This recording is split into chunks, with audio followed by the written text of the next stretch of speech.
Hello, it's me tonight, and Sean is doing the Q&A. I thought we'd turn it around a bit. Chris still hasn't got any broadband, and he's very busy doing Press TV. He does a show on there, Palestine Live. Might be Palestine Unsubscribed or something like that. Anyway, sorry, Chris, I don't recall what your show's called. Tonight we're going to be talking to Rod Driver again about his Elephants in the Room.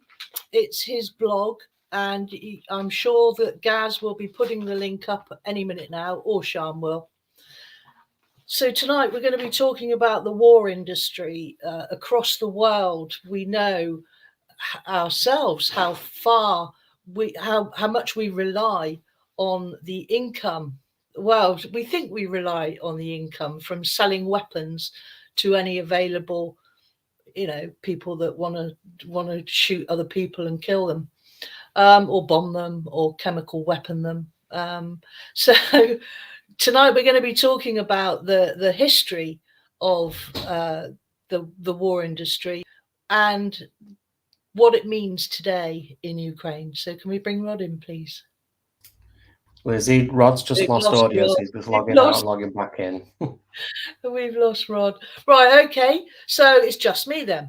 So I shall tell you that a few years ago I interviewed Professor Ron Smith from Birkbeck University, London. And he's an economist, and he was telling me about the fact that actually we don't make any money. We pay it all out in subsidies. So we subsidize Saudi Arabia buying our weapons. We do employ about 150,000 people in the UK in the weapons industry.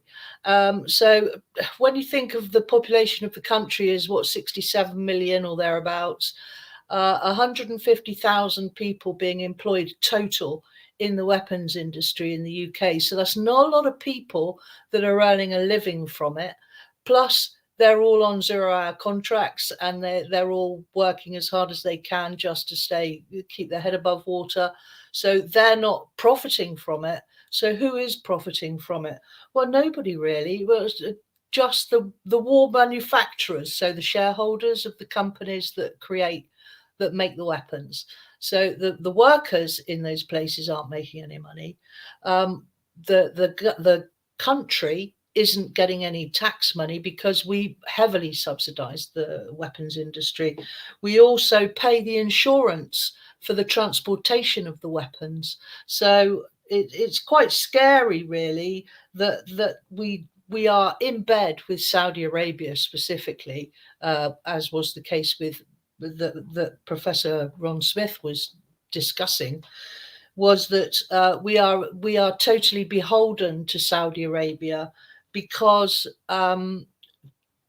we supply weapons for them to bomb Yemen, to bomb wherever else they want to bomb.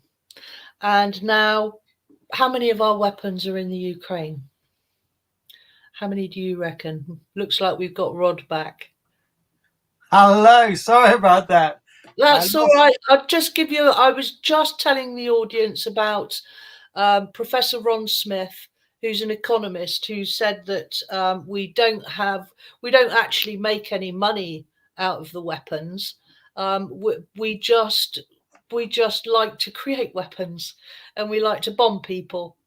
And I was going to just pass on to you to say, do we get weapons? Do we supply weapons to anyone in the Ukraine? I know that we used to supply Russia with weapons.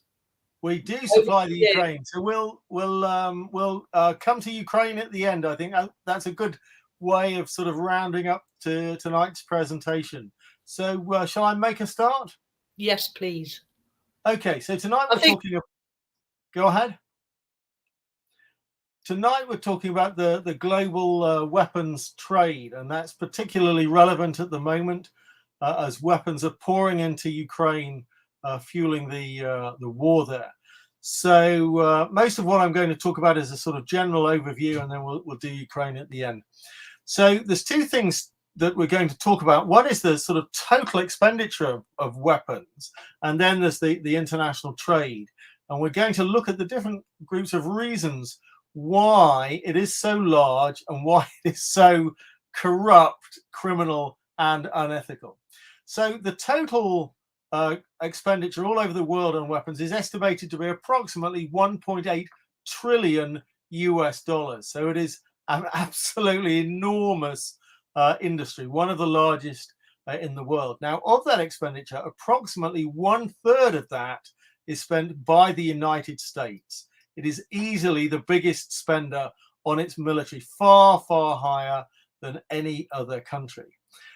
And the international trade in weapons is estimated to be approximately $100 billion. So only a small fraction of the total, but still it's a very, very big international trade. So again, the Americans are the biggest sellers internationally, and Britain is also very high up. Sometimes it's the second highest trader of weapons. Sometimes it's a bit lower down. It varies a little bit from year to year. So there's three groups of reasons why this is as it is. Firstly, selling weapons to other countries helps our politicians and our leadership stay friendly with leaders overseas. In particular, it cements relationships with foreign military leaders. It helps keep leaders in power when they're using their weapons to fight against neighboring countries or to fight, often to fight against their own people. And in some cases, it helps get military people into power in the first place. And Britain has quite a track record of that sort of thing. The second group of reasons that the industry is so large is that it's actually one of the most corrupt and secretive, but also unaccountable industries in the world. Even when we find somebody doing something wrong, something criminal, nothing's done about it. And the final issue is to look at the political influence of weapons companies, which is something that even American presidents have criticized for many years. So I'll work through those in the next 20 minutes or so. So if we look at the role of Britain and America, a great deal of what we do overseas is keeping repressive governments in power. These are governments that murder and torture their people. So very famous examples that we've talked about in earlier presentations would include the government of Indonesia, where a dictator called Suharto committed genocide on 2 occasions. We supplied him with loads of weapons. Also in countries like Colombia, where the government represses large parts of their population. We supply them with lots of weapons.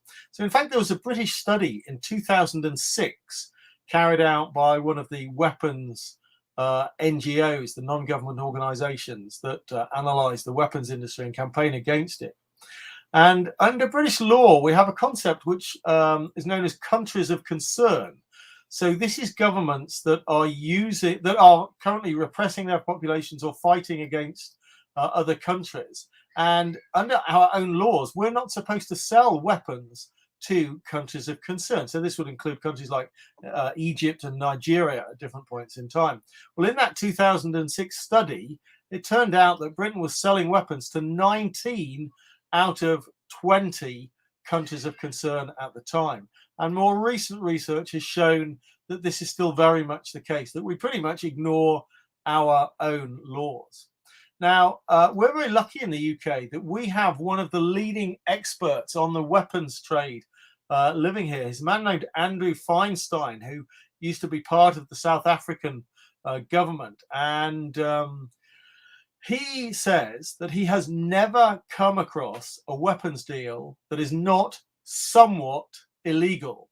Now, that fascinates me because if you watch the media, you'll notice they always make a distinction between the legal weapons trade and the illegal weapons trade, that they're always trying to say that what our government does and what the American government does, what British Aerospace and other major weapons companies do, well, that's all meant to be legal. And then some other naughty people somewhere do illegal weapons deals. But in fact, Andrew Feinstein is saying actually every weapons deal is at least somewhat illegal.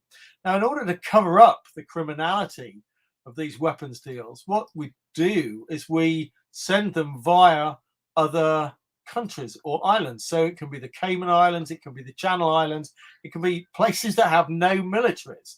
And the weapons go, or the paperwork shows the weapons going in the first instance to these islands, and then they will go on to some other unnamed destination. And clearly what we're doing is selling weapons to countries that we should not be selling weapons to, and we're hiding the paper trail because the weapons companies and our government know that these sales are illegal. So there were some famous examples of this. In the 1990s, a British company was actually selling weapons to Saddam Hussein, the dictator of Iraq, who was trying to build a super gun.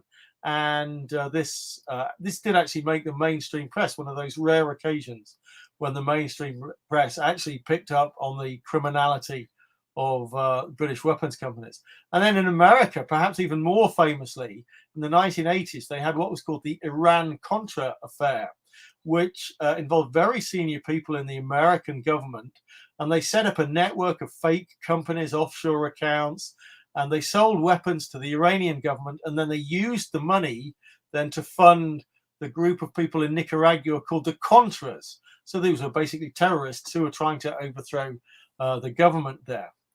So there's a great deal of illegal activity that is actively supported by the British and American governments in the weapons trade. And it's important to understand that often when we sell weapons, a politician or a bureaucrat will come forward and say, "Oh, well, we're just selling that aeroplane as a trainer. It has no military use. It's just used for training pilots." But then at the same time, we also supply all of the components and all of the weapons necessary to turn that aeroplane into, say, a ground attack aeroplane. So all of these promises about the future purpose or the future use of these weapons is complete nonsense. All of the politicians and all the companies know that these weapons can be used for quite brutal military purposes. There was a big study some years ago looking at global corruption, and they concluded that 40% of all international corruption is in the weapons trade. Now, that's pretty astonishing. In various other presentations, I've said that the banking system is one of the most corrupt industries in the world. The American banks have been fined $300 billion in the last 20 years. That's an astronomical amount of money. The pharmaceutical companies are also incredibly corrupt, but the weapons trade perhaps are even more corrupt than any other industry. And this level of corruption affects both buyers and sellers. It really does sort of distort the way people involved think about the world. So there have been a number of famous examples. So in Britain, there was a very large weapons deal to the Saudi Arabian government, which was named the Al Yamamah deal. And in total, approximately £6 billion of bribes were paid. That's not the size of the contract. That's the size of the bribes. So the contract was much, much bigger. So this was a huge contract selling lots of very sophisticated weapons to the Saudis. Immense bribes paid to the Saudis, but then some of that money came back as kickbacks to senior people in British Aerospace. And so, in fact, the head of British Aerospace was given 2 very expensive flats in Mayfair as a kickback. Now, when the police, the Serious Fraud Office, attempted to investigate the bribery and corruption involved in this deal, the British government stepped in and blocked the Serious Fraud Office from investigating.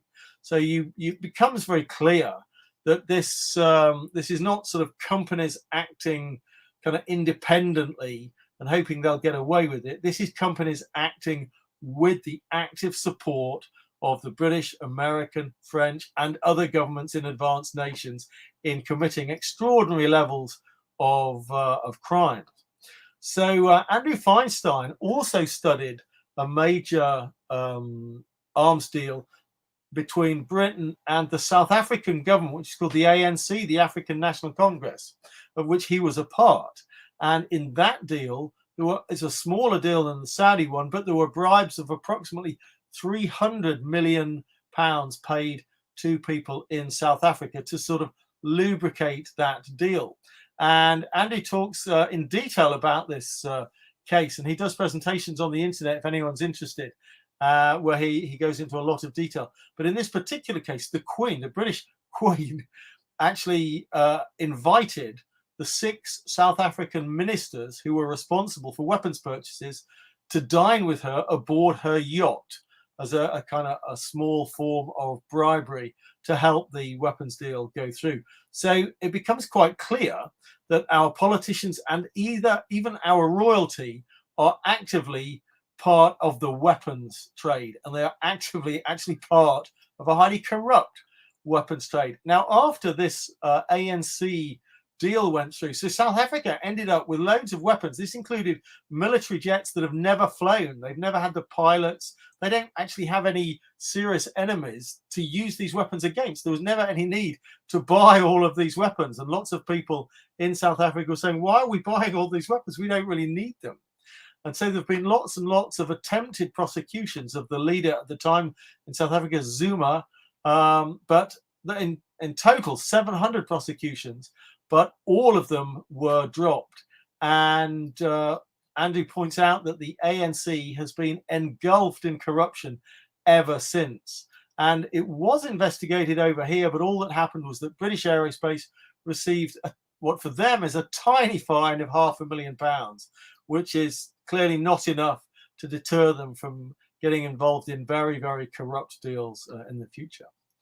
And you start to realize when you analyze the weapons trade, it really makes you realize that Britain and America, whatever our politicians and bureaucrats might say about human rights, they couldn't care less about human rights.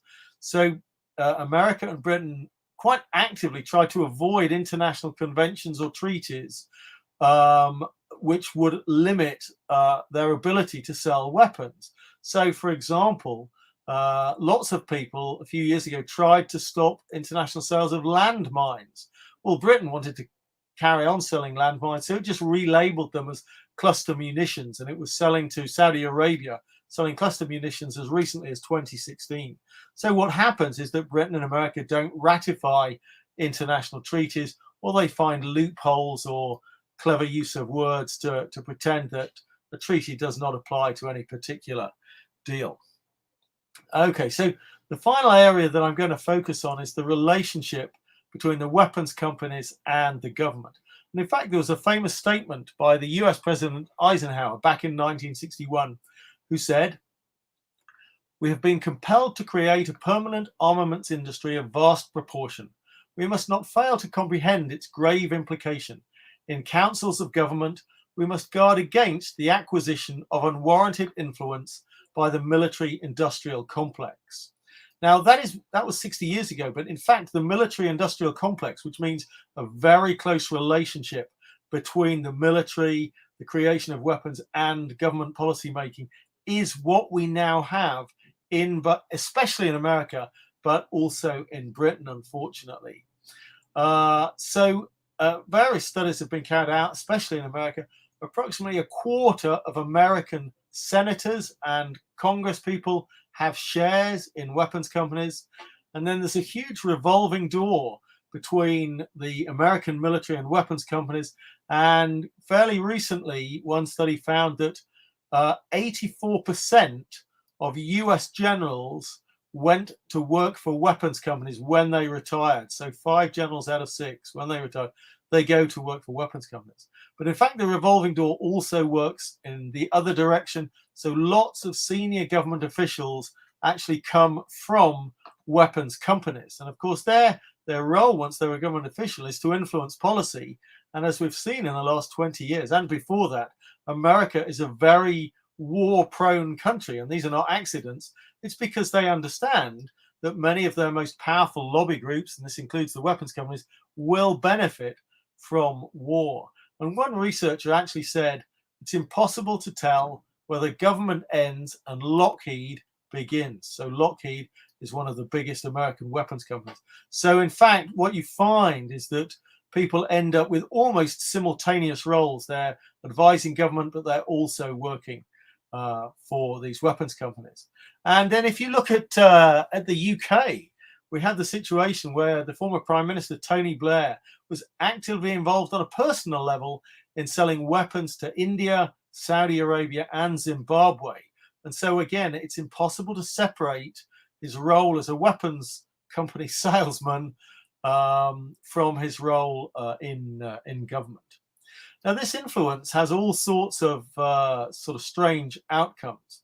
So weapons companies are forever trying to create ever more complex and expensive weapons systems. But many experts have said, well, look, many of these weapon systems actually have no real military purpose. So going back a few years during the Cold War, so this was when the Soviet Union still existed, and both Russia and America had enormous numbers of nuclear missiles, which is still the case today, but they were involved in what was called the Cold War. The Americans built something called the MX missile, and every expert said, well, listen, there's no need to have an MX missile. Our existing nuclear weapons, we've got so many of them, they're just fine. We don't need them. But in fact, the American government did allow the MX missile to be developed and deployed. And then more recently, there's three that people have picked up on in research. One is called the Seawolf submarine. Another is called the V-22 tilt rotor aircraft, which you see in the movies quite a lot because it can take off like a helicopter, and then it can rotate, tilt the rotors, and then fly like an aircraft. And then their top of the line military jet is the F-35. And lots of people have said, look, these weapons they fail their tests all the time. The V-22 is notorious for crashing and killing people. They cost trillions of dollars in total, and yet the government goes ahead and purchases these things. And all of the 10 biggest weapons companies have a long history of actually defrauding the American government. And in a particularly notorious incident, one of those companies was charging the US government $2,000 just for a nut, like in a nut and a bolt, which should have cost a few cents. So there's a great deal of sort of internal fraud going on, and cronyism going on between the government and the weapons companies. So it becomes very clear that there are no ethics in the weapons trade. So many countries will sell weapons to both sides. The most obvious place where this happens in the world today would be in India and Pakistan, who have had a dispute over a region between the two countries known as Kashmir, and Britain and America happily sell weapons to both sides. And if you look at what's been going on recently, the news occasionally talks about Saudi Arabia attacking Yemen and causing immense destruction there, and there's a huge number of migrants from Yemen. But in fact, that assault by the Saudis on Yemen could not happen without all of the weapons that are supplied primarily by America, Britain, and France. In fact, that war is best thought of as an American-led war using Saudi Arabia sort of as a proxy army. But Britain and America have specialists to keep all the weapons working, and we also have a few military specialists who are fighting in Yemen. So we are very much part of that war. Another point worth mentioning is that once weapons have been sold, it's impossible to know where they'll eventually end up. So during the 1990s, the CIA, that's the US intelligence organization, supplied approximately $11 billion of weapons to the fighters in Afghanistan. We used to call them the Mujahideen, and they were fighting against the Russians. Well, over time, Afghanistan pretty much disintegrated. It had no sort of functioning government for long periods of time. Those weapons are now spread all over Asia and the Middle East. More recently, Britain, America, and France have destroyed Libya, and the weapons that Libya used to own and control, they've now been looted. And again, they've spread all over the regions, and they can be used by terrorists, and they can be used by anyone who can get their hands on them. And in particular, what a number of researchers have noted is that frequently our own weapons will actually be used against our own soldiers in situations where they're working with the UN as peacekeepers. So this was noted in Somalia, in Bosnia, and in Rwanda. And in fact, there's a very famous example for British people. Some of the older viewers will remember that in 1982, Margaret Thatcher fought against the Argentinians over the Falkland Islands. Now, the Argentinians had weapons from Belgium, Germany, America, and even from us, because all of these advanced nations had supported the Argentinian military dictatorship, which was murdering and torturing its population, was hated by most of its population. But we helped get them into power, and we helped keep them in power. And one particularly famous weapon that got discussed a lot in the press was that the French supplied an anti-ship missile, which is called an Exocet, and it did cause immense damage to British military ships during that war. And so there's a sort of something that's sort of fairly obvious, is that a military government like the dictatorship in Argentina, which was there from 1976 until 1982, would have found it much harder to take power if Britain, America, and France and so on had not been supplying them with weapons in the first place. In fact, it seems highly likely that they would never have been able to take power in Argentina without our weapons. And so that's one example of us helping a military dictatorship into power. But it's not the only one. There are lots of others. So the writer Naomi Klein wrote about the concept of disaster capitalism a few years ago, and she's realized that what started out as the military industrial complex has rather expanded somewhat. So companies see opportunities for profit everywhere. So it's not just weapons companies, but it's owning healthcare companies to treat the wounded. It's owning reconstruction companies for rebuilding in countries that we've blown up. It's owning and controlling security companies, either to operate doing security work out in countries that we've been attacking, or to do security at home because the threat of terrorist attacks is hyped up and so on. So there's more and more opportunities for big companies to make profit out of war and fighting and destruction. And what people realized last year when the Americans did a partial withdrawal from Afghanistan is that the Americans have created what you might call a permanent war economy, that in fact a lot of money was being spent, particularly by America, but by many other advanced nations in Afghanistan, but hardly any of it was going to try to create a stable country and a stable government. In fact, it was going into the pockets of all the private contractors who were helping our militaries in Afghanistan without actually doing anything particularly useful in the long term in Afghanistan. So there are lots of people who benefit from a permanent war economy. So I would have said there are actually no good arguments supporting huge weapons expenditures. So in fact, as Lizzie was pointing out at the beginning, that many of our exports to other countries are actually subsidized by our own government. So the profits we make from those weapons are not necessarily very much, if at all, in some cases.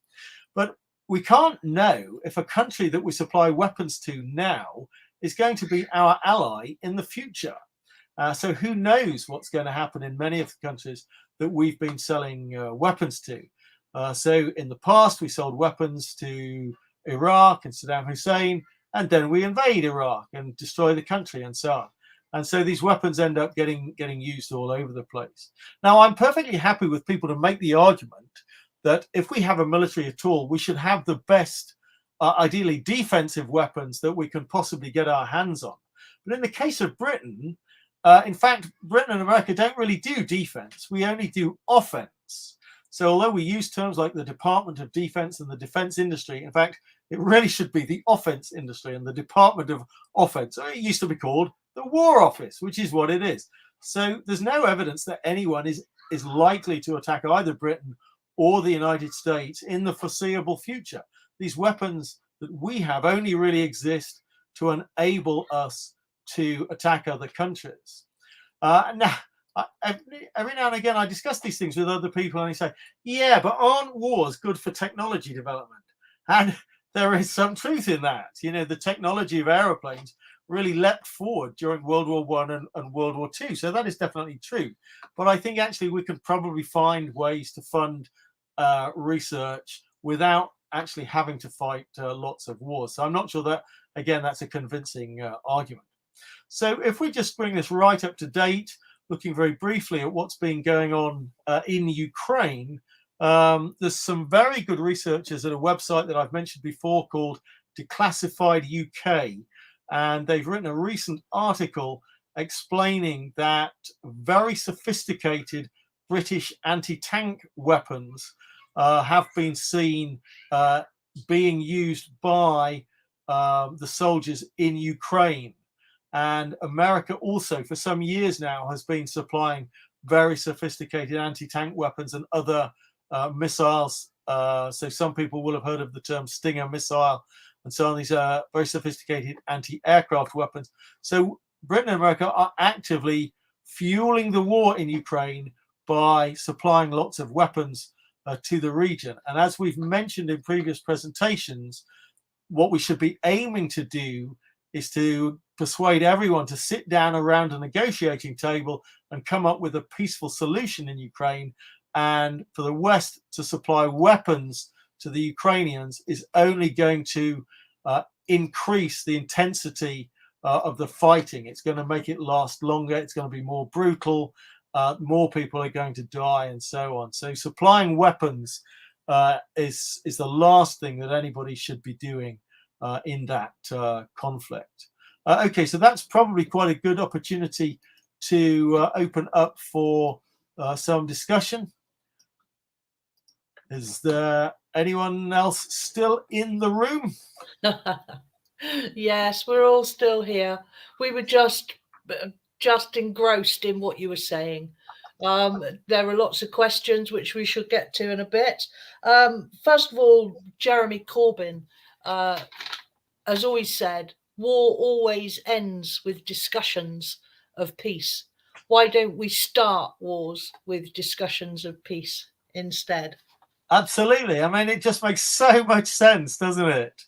That but then the weapons industry wouldn't have yachts and all the accoutrements of a good life that they have, all the shareholders in these companies. They do extraordinarily well out of the way the world works at the moment, unfortunately.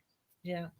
And I was reading earlier that assault weapons and 2 military helicopters went missing as soon as we left Afghanistan.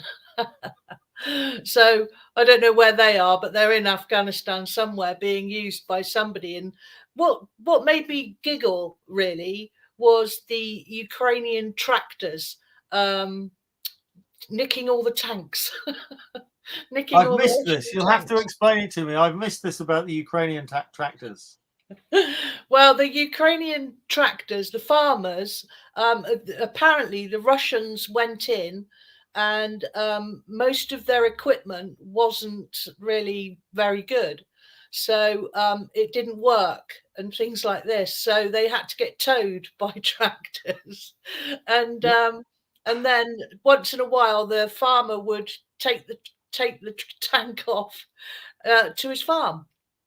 I suppose for spare parts for his combine harvester or something. So I think we have to be a little bit careful about information coming out of Ukraine, that there will be a great deal of propaganda on all sides. No, there will be.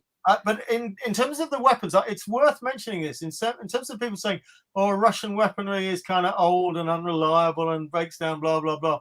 In fact, we've had reports from people from other countries who've gone to Ukraine to try to participate in this war and witnessed lots of other people volunteering to do the same and getting killed very quickly because the Russians are using very sophisticated hypersonic missiles from long range, which appear to be very, very accurate. And they've destroyed NATO training bases in the west of Ukraine.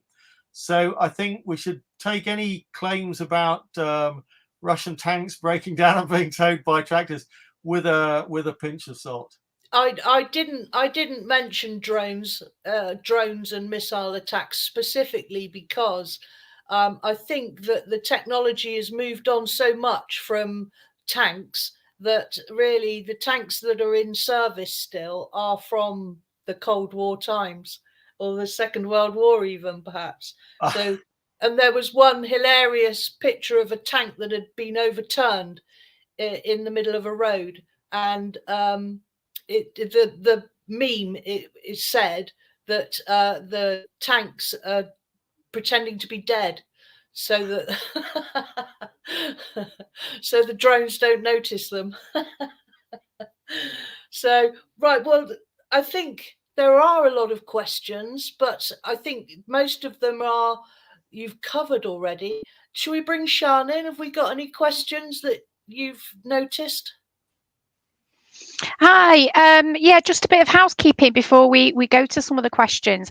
Most people are just engrossed, as always, in what Rod has to say and making comments really about what is happening and also about the military industrial complex.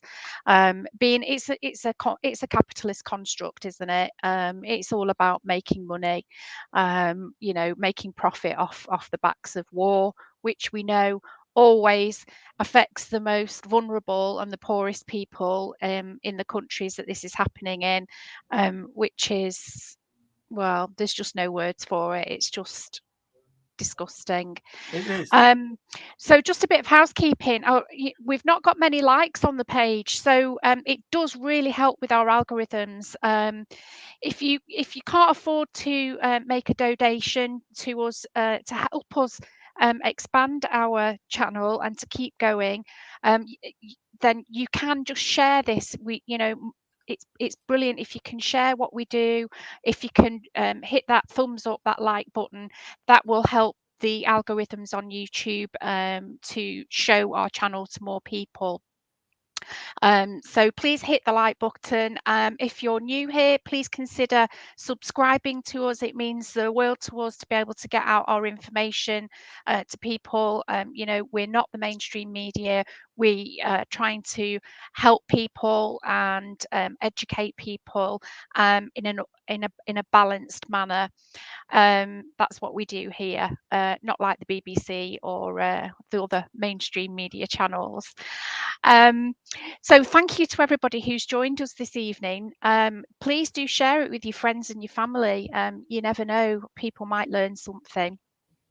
So we have we just have a few comments really. One from Emily Morton. She says, so far the UK have sent 4,000 NLAW anti-tank missiles to the Ukraine. And she says that the UK have been selling decommissioned weapons to Ukraine for the past 5 years at least. Have you got any comments on that, Rod? They were selling them to Russia before that, but then they stopped selling them to Russia.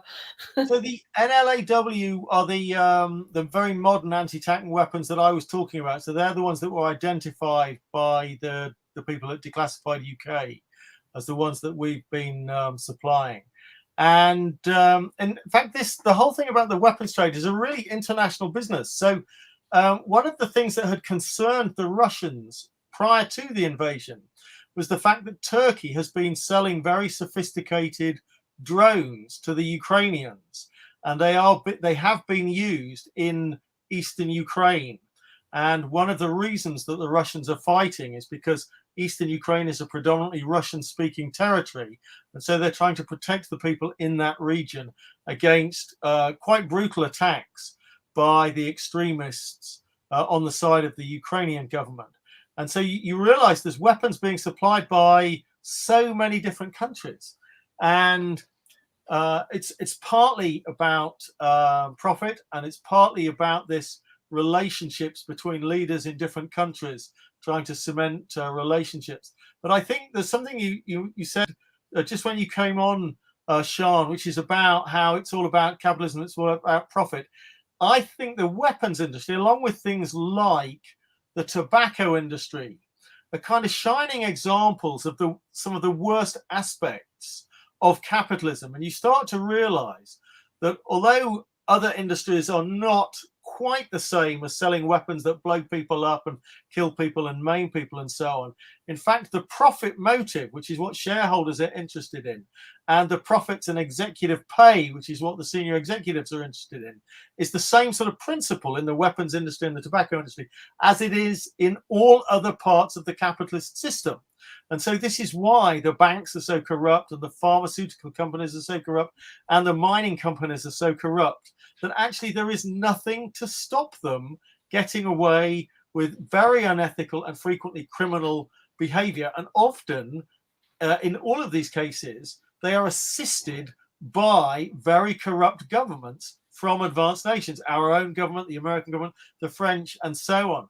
And so this shows very clearly that the most powerful players, this is both in business and in governments, have no interest in the rule of law, in ethics, in being held to account, and so on.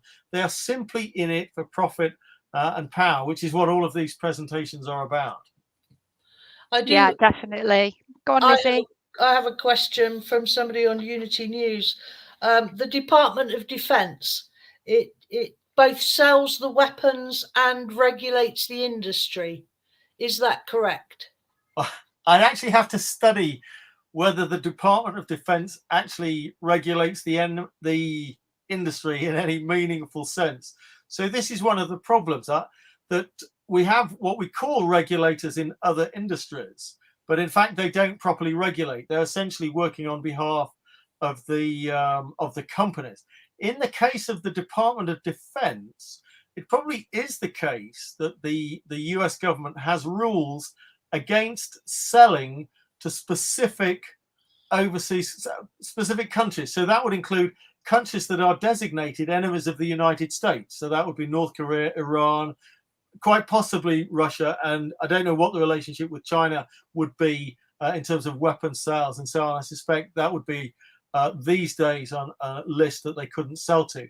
And so they do actually try to impose some fines on companies that do those sales. But there's so much underhand stuff, and there's so much sort of smoke and mirrors, as we saw with things like the Iran-Contra thing, where they were selling to Iran, which they weren't supposed to be doing, and then they were trying to overthrow a government in Nicaragua and so on, again, which is stuff they shouldn't have been doing. They don't really apply their own laws if the people concerned are powerful enough, and that would apply to all of the major weapons companies. So we've essentially got a tier of people who are the most senior people in the government, the most senior people in the biggest companies, who are pretty much above the law. And so whatever regulations might exist in theory, they can be bypassed much of the time. Yeah, definitely. Okay, let's go back to some more questions. Diana says, we can't have technological progress without killing people? So I don't see any reason why that has to be the case. So one of the things that I mentioned in the presentation is that people often make the point that wars have been absolutely amazing for certain aspects of technological progress, and there's no doubt about that. That is true, you know. But we make progress in lots of other fields without there being fighting in those fields and without there being brutality. There's no reason why any one technology is necessarily dependent on us fighting wars. We're still perfectly capable of doing the wars without the research. Sometimes you might have to find other motives to persuade people to provide the funding for certain types of research. If there wasn't a war involved, then our development, let's say, of rocket systems, which began right at the end of World War II, and now we have rockets that take satellites into space and so on. That might never have happened if there hadn't been rocket developments at the end of World War II. But if people had decided they wanted to put satellites in space, it would have been easy enough to fund rocket technologies, for other reasons. I sometimes wonder if we'd actually have any wars if we actually put the prime ministers or the presidents in the ring together and let them fight it out, because I suspect there wouldn't be. They're not the people laying their lives on the line, are they? So that's a really good point. It's not specific to weapon sales, but in terms of wars in general, if you look at who makes up the bulk of most armies, and the people have documented this a great deal in the United States, that the recruiters have to go to deprived areas to recruit people who have very few other opportunities in life, and they make all sorts of persuasive arguments saying, you will fund you going to university, and we'll fund this and we'll fund that, and so on. And so often I think a lot of people feel they don't have any choice. And if you look at the history of people like George Bush and so on, you realize that people who are related to senators and other rich and powerful people, they find ways to avoid going to other countries to fight wars. If they are drafted at all, which is what used to happen in America, then they go to a safe unit and they serve their time back in the United States and so on. So they never see the front lines. So it is very much the case that the decision makers don't actually see or experience the consequences of their actions most of the time. That was a question that was related to that. The question of, are there any countries on the planet that have done away with their military armies, etc.? So that's a great question. It's something I've been meaning to look up, because every now and again when I'm researching this, I come across something that says the government of Costa Rica got rid of its military, I don't know, 40, 50 years ago. But I have to research that in more detail just to check that that's true. So there's no reason why a government actually has to have a military in the 21st century. And isn't it Switzerland where every person has to hold a rifle, keep a rifle, and be prepared? Well, so I've heard this. I haven't researched it in detail. In fact, that wouldn't be the only country which has compulsory national service for every, I think it would be every young male. These days, because of equality, it might even be every young person, men and women, which I think is one of the odd things about equality debates, which say, let's get more women in the army, rather than saying, let's have a smaller army, let's not have any women in the army at all, and let's try not to have any men in the army at all. So I think there probably are a few countries where a lot of people do national service and a lot of them do own weapons, but I wouldn't know the details. I haven't researched it. We've just got a question that's come in, Rod, from Blue on YouTube. I love some of these names. It says, hi Rod, would it be fair to say that sale of weapons and domination of colonies, now neo-colonies, go hand in hand? Well, I'm sure it's connected in that the countries that try to control, I have to break this down into parts. So if you look at, say, Britain and France and the United States, they all three actively in the present day try to control other countries. And so all of the viewers here tonight, I'm sure, will be aware of the recent wars that Britain and America have fought, and France has participated in some of those, where we've invaded and destroyed Iraq and Afghanistan, Libya, Syria and Yemen. And America's invaded and overthrown governments in other countries too. I think there are other countries, and this would be particularly the case with, say, China, where their expenditure has been primarily geared around defensive weapon systems. So you've got America with whatever it is, 800 military bases in the world. And we talked about this a few weeks ago, Sean, where you were asking how many military bases has America got encircling China, and it was in the hundreds. And so China's expenditure is primarily defensive to stop it being attacked by the United States. And there will be plenty of other countries. So Iran would be in the same situation, I think, where their expenditure is primarily defensive. North Korea, again, would be the same. Any country that might be attacked by the United States because America wants to overthrow their government, they will have military expenditure, but that's not related to colonialism or neocolonialism. That's to defend themselves. Among other countries, I often wonder why it is that so many countries, so if you look at, say, Europe and Eastern Europe and the former Soviet bloc countries, so many are becoming parts of NATO. And when they do become parts of NATO, their militaries become integrated in NATO. So often they get very similar training, so that if a commander from America comes over, they can operate with them. They'll understand all the different sort of command and control structures, the communications technologies, the weapon systems, and so on. But I do wonder why they feel the need to have these weapons and to be part of NATO. When Noam Chomsky said just the other day, why does NATO still exist? It should have shut down in about 1989 when the Soviet Union collapsed. There is absolutely no need for this great big military alliance. In fact, because we have this alliance, America tends to go looking for enemies, and then NATO gets used in Yugoslavia, it gets used in Libya, and so on. And now, because of what's happening in Ukraine, America and Britain will be saying to everybody, hey, look, those Russians are scary. Maybe they want to try and recreate the Soviet Union, invade all of Europe. And the Russians are coming, the Russians are coming, which is exactly the same as they used to say with the Cold War. And lots of countries are falling for it.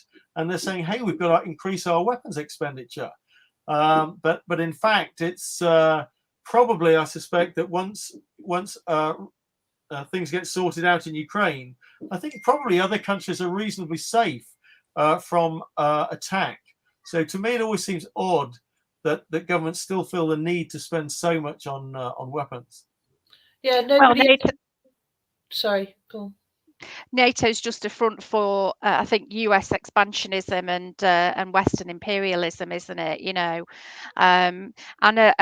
my brother used to be in the he used to actually work as a full-timer for the territorial army, but as you know, just he wasn't actually a member of the army. He was just somebody who, no, he wasn't a reservist. He worked for them full time. He was an employee, and he just drove these big vehicles that transported armored vehicles around and tanks and stuff like that. And he was out in Estonia about 4 or 5 years ago.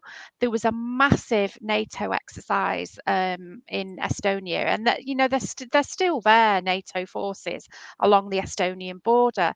And one of the things, you know, that we keep saying is, you know, we don't want NATO to be in Ukraine because it's on the border of Russia. But you've got these little countries like Estonia that are also on the border with Russia, and yet they are NATO countries. So this is something that the Russian leadership have been talking about a great deal over the last few years, that they are essentially being surrounded more and more by NATO countries. And America tries to put sophisticated weaponry in each of these countries, and that becomes more and more threatening to Russia. And Russia is quite aware. So I can't remember how much detail we went into when we talked about Ukraine a couple of weeks ago, but Russian people, many of them will remember the 1990s when Western economic advisors tried to destroy their country economically, and the standard of living plummeted, loads of people went into poverty, life expectancy decreased, and the Russians really do not want to go through that again. So they are very, very wary of America's intentions towards Russia. It is quite clear what America would like to do is to overthrow the Russian leadership and take control of all of Russia's resources, because people forget how enormous Russia is as a continent, easily the biggest in the world, many, many times bigger than any other country. And it's got immense resources. And the Americans and the British and various other powerful people in other nations would love to control those resources. And so they will have a steady long-term goal of trying to overthrow the Russian government. And so there's all sorts of things that they will do to advance that goal. Yeah, that's what I was going to say. It's strange that, excuse me, the NATO expansion, which has been going on in eastern Ukraine, in Donetsk and so on, since 2014, nobody spoke about that conflict in the way that they're speaking about the Ukraine conflict now, because it's Russia who is the bad guy. But NATO was never the bad guy, or America backed NATO was never the bad guy from 2014. Why do you think that is? Oh, well, so that's just the standard thing that we've talked about in the earlier sessions, where the mainstream media in the West, and especially organizations like the BBC, are just primarily there to do propaganda for our governments. And so they have a point of view, which is that the British and American governments can do no wrong. And we always have good intentions, and we might occasionally make the odd mistake, but we were trying really hard to save the people and to save the world and to be the good guys. And of course, it's never true. And so, of course, when things are happening that don't fit with that narrative, which is that a puppet that America put into power with a coup in Ukraine in 2014 is slaughtering people in the eastern part of the country bordering Russia, then of course they're not going to mention it. And the same is true sort of all over the world. You know, while Saudi Arabia is slaughtering people in Yemen and so on, this receives very little mention in the mainstream press. And one of the things that interests me is this business, the propaganda in relation to Ukraine has become really immense, and you can see it everywhere. So at my school, my children's school, they've actually got this, oh, let's have a cake and bake sale to raise funds for Ukrainian refugees. Now, I have no problem with helping refugees. I'm all in favor of that. But of course, they never had a cake and bake sale to help the refugees from Iraq, Afghanistan, Libya, Syria, Yemen, or any of the other countries that we have devastated militarily. And even more broadly, nobody ever talks about the countries that we devastate economically by manipulating their government and putting pressure on them and forcing them to do all sorts of absurd economic policies that enrich us. And that causes sort of global poverty, which many countries can't seem to escape from, because their governments are not trying to escape from poverty, because they're working with us to keep things the way they are. And nobody ever talks about this. And so all of this is missing from the mainstream media discussions. And do you think there's any way at all in which general members of the public can become informed? And is there any way they can change any of this? So in order to become informed, people have to look at the right websites, because there are some outstanding commentators in relation to some of these issues. Now, in relation to Ukraine, it's been easier to find critical commentators than on almost any other war, because even mainstream American commentators, who would usually be 100% pro-American, are now actually saying, well, I think Ukraine is America's fault. And there's been a few of them. So there's international relations scholars, there's generals and colonels who are advisors to governments, and they're saying this is America's fault. So you can find it. So you have to look for sort of websites such as, if you go to Declassified UK, that's very good. We talked about some interviews 2 weeks ago, Sean, on a particular website, The Grey Zone, which has done some very good interviews just lately, and so on. So you can find information about Ukraine. One of the things that I say to everyone sort of every week, which nobody ever believes me when I say this is important, is stop watching the mainstream media. Every single time you watch it, you're basically inviting a person who you know is going to lie to you into your house for half an hour to tell you lies and help and make sure that you don't understand what's going on. You know, why would you choose to watch that? But I know that the vast majority of people find it impossible to do that. I was trying to explain this to somebody on a sort of class that I was running a couple of weeks ago, and he came back a week later and said, I didn't realize what you meant about never watching the mainstream press. And we talked about how a lot of the time when the news is on, it's kind of there in the background. You know, you're not watching it thinking, oh, I think that sentence was propaganda. I'm not sure about that. That was quite even. What's happening is the information is just there and you're absorbing it without even being aware of it. And you talk to your family and you talk to your friends and your colleagues and your acquaintances, and they all saw the same thing. And when you talk about the stuff, it gets reinforced and you start to believe it over time. And you, over your lifetime, you have this kind of mental image in your head that, hey, Britain and America are the good guys in world affairs, aren't they? They're always trying their best. And it's just never true.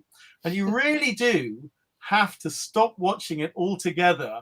Otherwise, it just undoes everything that you've learned by looking at the better websites on the internet. Yeah, absolutely. I mean, I stopped watching mainstream media back in 2019, just around the time of the last election. Couldn't bear it. So I don't do it anymore. Don't do it to myself. Nick says, he's made a comment here, the hypocrisy of the West regarding Russia while they're arming the brutal Saudi regime who are committing genocide in the Yemen, along with arming neo-Nazis in Ukraine. It's absolutely abhorrent. Now, the reason why they're arming the Saudi regime is because it was a deal that was done between Nixon Richard Nixon and I think it was Henry Kissinger back in the 60s, where they made this agreement that if Saudi, because America was almost bankrupt at the time, and they needed money, so they made this agreement that they would sell their oil using the American dollar. So it was like money laundering through the US. And in exchange for that, the US said, well, we will protect you, we will supply you with arms. So that was the deal that was done with that. Rod, I don't know if you want to add anything else to that. So I think probably the period you're talking about would have been the early 1970s, and it was the creation of what was called the petrodollar.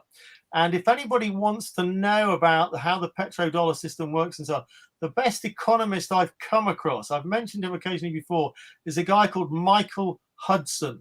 Yeah. And he's written an updated version of this fantastic book, which explains how America rules the world. And it's called Super Imperialism. And if people really want to understand how the world works and are prepared to put a bit of time into reading about this stuff, then that's a great book to get hold of. But Michael Hudson has a very good website, and he talks about he's an expert on economics, but he's also he's interested in history, and he ties economics into kind of geostrategy and so on. And he has some fascinating things to say about how what's going on in Ukraine, as much as anything, is an attempt by the Americans to stop Russia and Germany developing really close links, because that's what America really doesn't want, for all of Europe to become really close to Russia and China. So he's got some fascinating things to say on that, and it's well worth having a look at. And that you'll learn more in reading that sort of stuff than in watching the BBC all of your life. And if people don't want to buy the book, or they can't afford it for whatever reason, then if you just put his name into YouTube, Michael Hudson, there's quite a lot of videos on YouTube that he's done, which are fascinating, as Rod says. Lizzie, over to you. We're at the top of the hour. We are. We've gone a moment over, but it's just so fascinating, and of course, it all links together to describe the situation that we're in. Is almost farcical if it wasn't so bloody serious and so life-threatening. And I would just say to everybody watching, please look at independent media, don't look at mainstream media, watch our show, watch other people's shows, and get loads of opinions, and then make your own mind up. And thank you very much, everybody. Thank you very much, Rod. Thank you, Sean. And thank you, everyone in the audience, for watching. Good night.